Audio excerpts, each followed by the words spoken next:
Hi guys, I'm at 126 Piccadilly, London.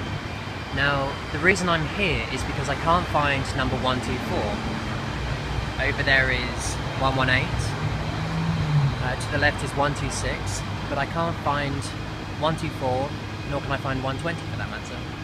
Now, why is this important? Well, I'll come on to that in a minute.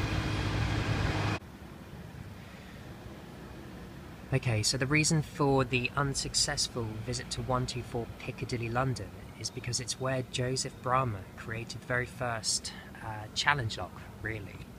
He created a lock and offered 200 guineas to anyone who was able to pick the lock. And that challenge stood for, I think it's something like 50, 60, maybe 70 years before 67 years before it was finally cracked in 1851 by a guy called Hobbs, an American, who he says he picked it, and he suddenly was given the 200 guineas under protest by Bramah.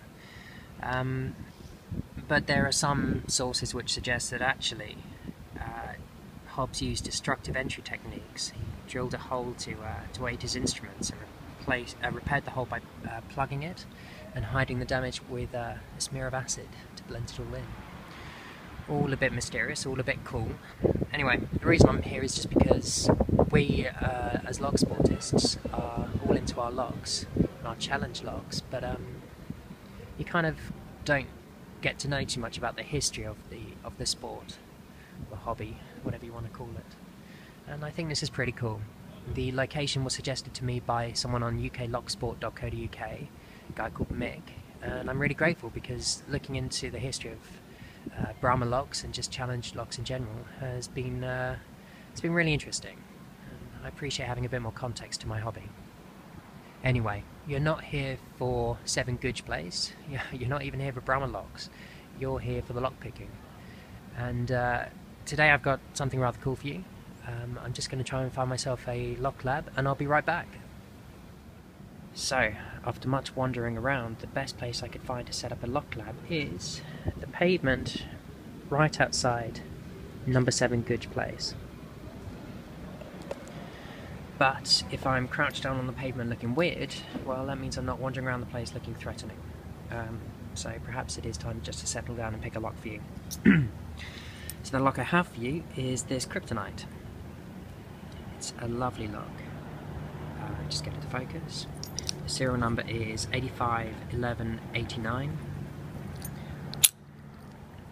That's it. Working. And all locked up. That's the bitting of the key. Nothing too crazy. So let's see if I can pick it for you. We're going to use top of the keyway tension and this Sparrow's short hook. Okay, now the bitting order for this is you go through to pin 5. Try that again. Go through to pin 5, give it a little tap, gives you a turn on the core.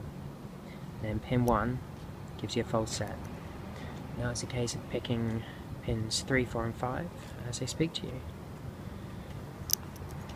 So that feels like one of them. Nice deep false set. Felt like pin 4. This is pin 3.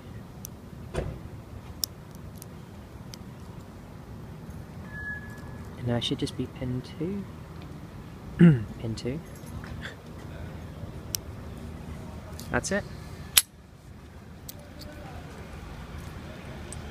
That's the Kryptonite picked open. Much more quickly than I was anticipating. Usually those pins are very easy to overset, so it's a case of dropping off tension, putting it back on, picking again, and repeating the process. But okay, that's the Kryptonite 851189 picked open for you. I'm going to do a separate picking and gutting video of this because I think it's worth it. But for the time being, thanks so much for watching, and I'll see you again soon. Cheerio.